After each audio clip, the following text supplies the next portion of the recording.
And what I felt was very important in philanthropy is for people who work on democracy. Many times they believe that democracy work is really just about making it easier to register to vote. But there is also a link between activism and democracy.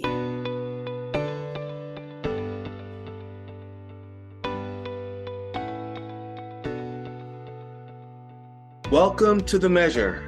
I am your host, Leon Andrews, President and CEO of Equal Measure. At Equal Measure, we help foundations, nonprofits, and public entities advance social justice through evaluation, strategy, and communications. On The Measure, you'll hear conversations with leaders and practitioners about their social change work and how to support more equitable communities through place-based systems change and centering racial equity. Today, we are thrilled to have Crystal Hayling on The Measure.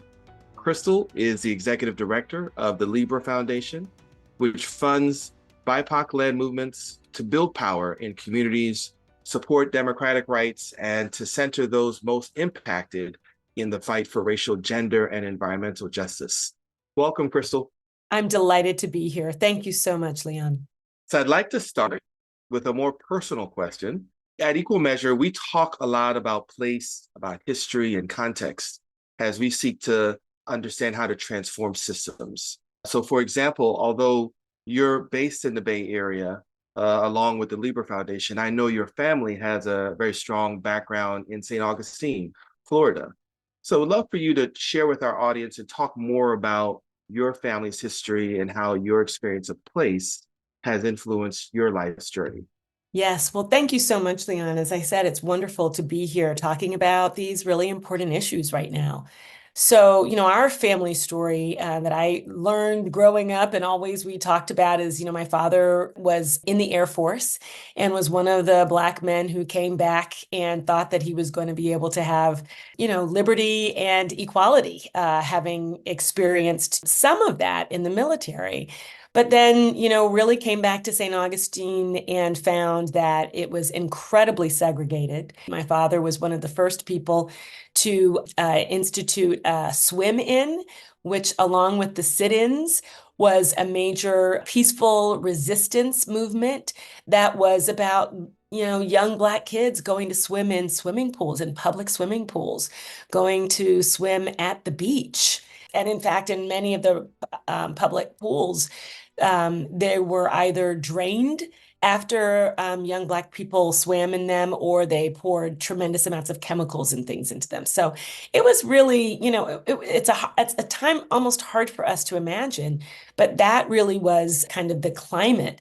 And then, of course, as my father's work advanced, as Andrew Young and Martin Luther King Jr. came to St. Augustine and to participate in many of these civil disobedience efforts, then the resistance from the KKK and from the powers that be in St. Augustine really increased as well.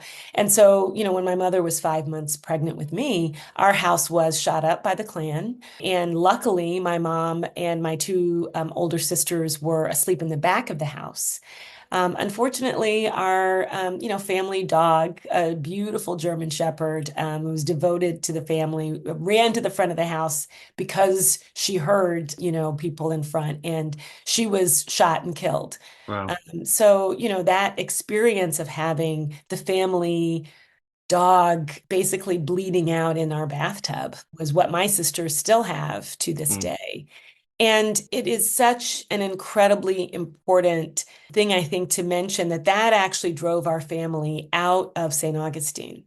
So even in the 60s, our family, not unlike the Black migrations from the South to the North, were kind of refugees from violence, from racial violence in Mm. this country, from racial terrorism.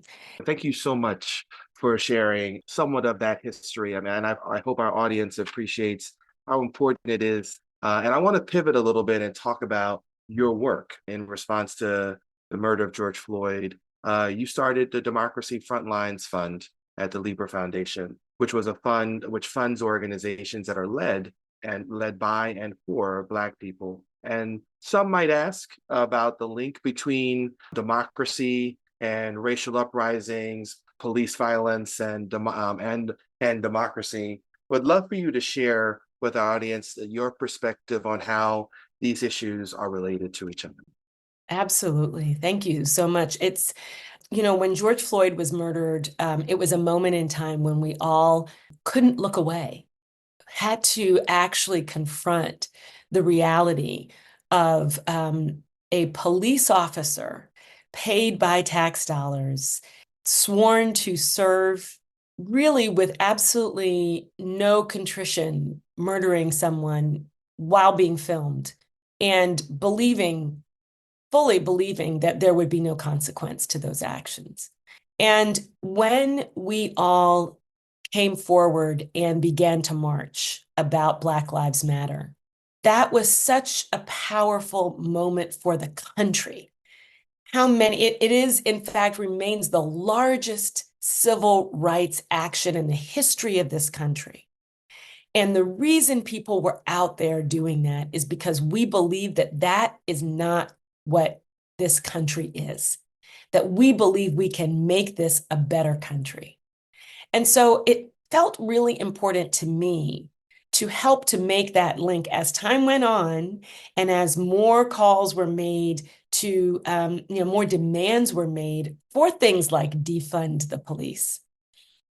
We began to see some waning of support for Mhm. some of the Black activists in some of the marches. And what I felt was very important in philanthropy is for people who work on democracy. Many times they believe that democracy work is really just about making it easier to register to vote or Mhm. making sure that there are, election administrators in every county, et cetera, that are trained and all those things. Incredibly important. I'm not dismissing that. But there is also a link between activism and democracy. And many times people want to deny that link. They want to say that, activists and people who are marching are, troublemakers and causing problems. And in fact, they're creating the good trouble. They're creating the good trouble, right? That is actually the energy that moves this country forward in terms of our advancement and progress. So it felt really important to name the link between the front lines of activism and that being an action that is designed to further and secure our democracy. And in addition to the democracy frontline funds, I do also want to acknowledge that the Libra Foundation has, other focus areas in environmental and climate justice.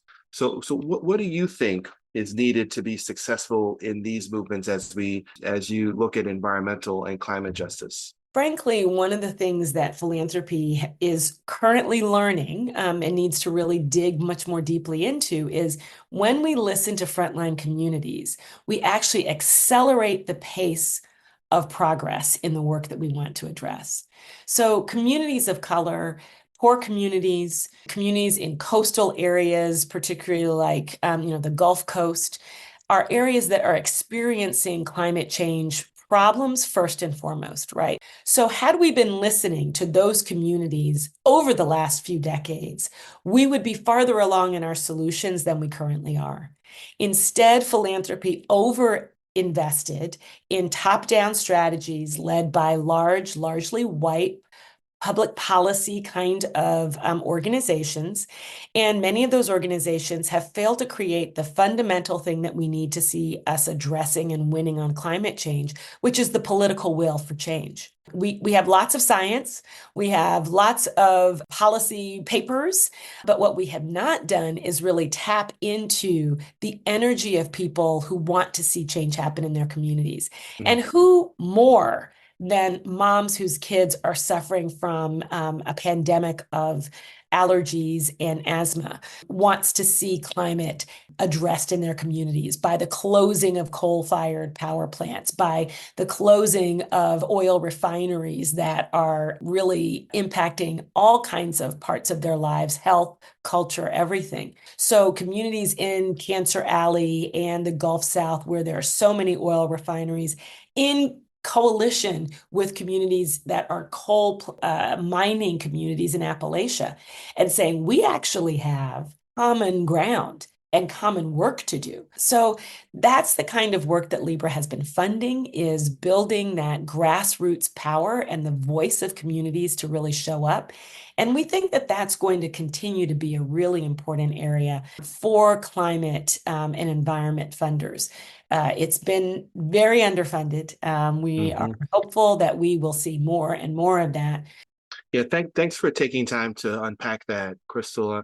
A term that I know both of you and I know and want to just name for our audience is created by Dr. Kimberly Crenshaw called intersectionality back in the 1980s. And I know both the Libra Foundation and Equal Measure, as we talk about this work, important to really understand intersectionality in movements, and that you're naming. So how do you see the issues of racial injustice, police violence, environmental and climate justice intersecting with each other? When you have systems that are designed to other one specific group of people or multiple groups of people and create an us who is deserving and a them who is undeserving, then that creates a structure that allows that inequality to continue and to really grow. And we see, Kimberly Crenshaw's work so importantly identified that some of us are not just a Black person. I'm a Black woman, and being at the intersection of both gender and racial, affronts is really kind of an important part of understanding things. I also want to just give the example of, where we are right now with the recent Supreme Court decision around abortion. The beginning of that fight was not the beginning of that case. The beginning of that fight was actually in the South when there was so much voter suppression happening across Alabama, Georgia, Mississippi, states in which Black people were being prevented from voting by really sort of modernized laws that were preventing them from actually being able to participate in their voting. And this is the kind of thing that was actually suppressing Black vote and meaning that many of the representatives at the state legislature were not actually representatives of the people in those communities and in those districts. That is actually how we got cases like this that came forward and actions that led to increasing the laws against legislating against abortion at the state levels, which then allowed that to be taken to the Supreme Court. So that was an actual long-term strategy of the far right, was to first disenfranchise Black voters so that their representatives did not express their votes, because remember, a majority of Americans across this country support a woman's right to choose, her right to abortion. And those folks then were able to push forward laws that allowed for the cases that then went to the Supreme Court. And years Mm. ago, when those laws and those things were happening in Southern states, Black women were the first ones to sound the alarm. They said, we actually need Planned Parenthood, NARAL, all these other groups to be funding not just abortion rights, but also funding voting rights work. And many of those organizations said, we do gender, we do abortion rights. We're going to stay in our lane. We're not getting in that. But if you really understand the concept of intersectionality, then you understand that you can't just choose one thing, that Mm. all of these issues are related. And it's incredibly important to listen to the folks on the front line who told us before we saw what happened, this is what is going to happen if we continue to be disenfranchised. Yeah, thanks for taking the time to unpack that. And I wonder your thoughts, about what you think needs to change to make. How do we get to a place where people see the neurals and is seeing their connections to voting rights? Like, from your perspective, what needs to change to make these intersectional movements possible? First and foremost, we have to find ways to identify leaders who philanthropy in particular is willing to listen to, and that we have to transform our mindset about who an expert is. Expertise doesn't just live in PhDs and in academic institutions. And too often, that's really the source of expertise and ideas that philanthropy over relies upon. There is tremendous expertise in lived experience. And the Mm, more we can open up places for those conversations, the better our decisions and the better our ideas will be. When we started listening to young people, we found out that we didn't have a dropout problem, we had a push-out problem. That's a fundamentally different thing when young people are actually being suspended, disciplined, and pushed out of school. That requires a different solution than kids getting disinterested and dropping out. So when we listen to the expertise of the people experiencing it, our solutions are actually better because we've actually identified what the real issues are. So I think that that is what is really hard. And too often I do find that when we're talking about race, many foundations are willing to listen to people of color as experts. But when we're talking about climate, they're mm, just going to keep going back to white guys. mm, When we're talking about safety, they're going to keep going back to the big think tanks and academic institutions. So I think that's mm. really the work, that we have to consistently deploy in our thinking. Who's not at the table? How do we get them at the table? And how do we change our own mindset so that we're listening to what they have to say and using that knowledge to really drive change? I love that. I'd like to end with more of a reflective question about hope. I usually love to hear from my guests about how you think about hope in the midst of all of the work that we are talking about that needs to happen.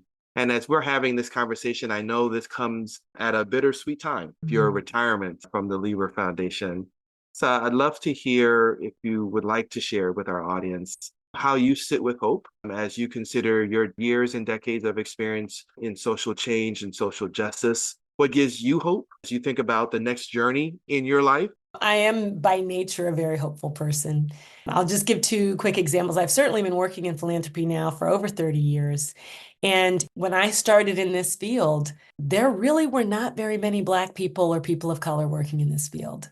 And while our numbers are not where they need to be, and while our representation, particularly on boards, is not where it needs to be, it has changed a lot.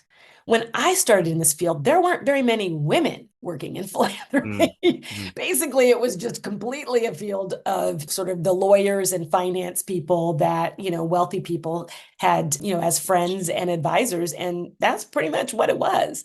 And so that has changed a lot. Your listeners won't be able to see the poster behind me, but it is a flyer that I found when we were going through my father's things. It's one of the original flyers for the March on Washington.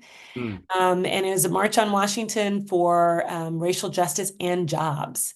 And I think that that is a very important reminder to me that, civil rights has always been connected to voting rights and has always been connected to economic rights. mm, And I think that we're beginning to pull many of those issues in together again. I think that the great abolitionist thinker Mariam Kaba says hope is a discipline. mm, And I believe that to be very, very true. Hope is the actions that we take on a day-to-day basis to exhibit the values that we bring to the table. So that is really for me what I consider to be hope in action. mm, So I'm very hopeful. I think also movement groups are getting more networked, working closely together and building longer term strategies. The more we lean into, sort of post-COVID, many foundations are considering whether they're going to keep on giving their general operating support, long-term funding, kind of funding that they did during COVID. And I hope and pray that more of them will stick with it, because the more we do that, the more we will see that we're giving nonprofits and movement organizations the ability to not just address what has to happen today in front of us, but to dream about the world and mm. begin building the world we want to see in the future. I love that. Hope is a discipline. Actions we take on a day-to-day basis to exhibit the values we live by. Thank you so much for joining us today, Crystal. Thank you so much. This has been a rich conversation, and I so appreciate your podcast for highlighting these important issues in our field. Thank you. And thanks to our listening audience for tuning in. Be sure to rate, comment, and subscribe to The Measure. You can also learn more about Equal Measure by visiting our website, equalmeasure.org. Until next time, thank you.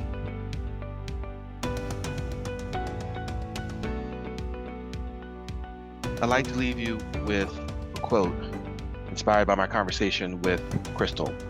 It's from Dr. Mae Jemison, the first Black female astronaut.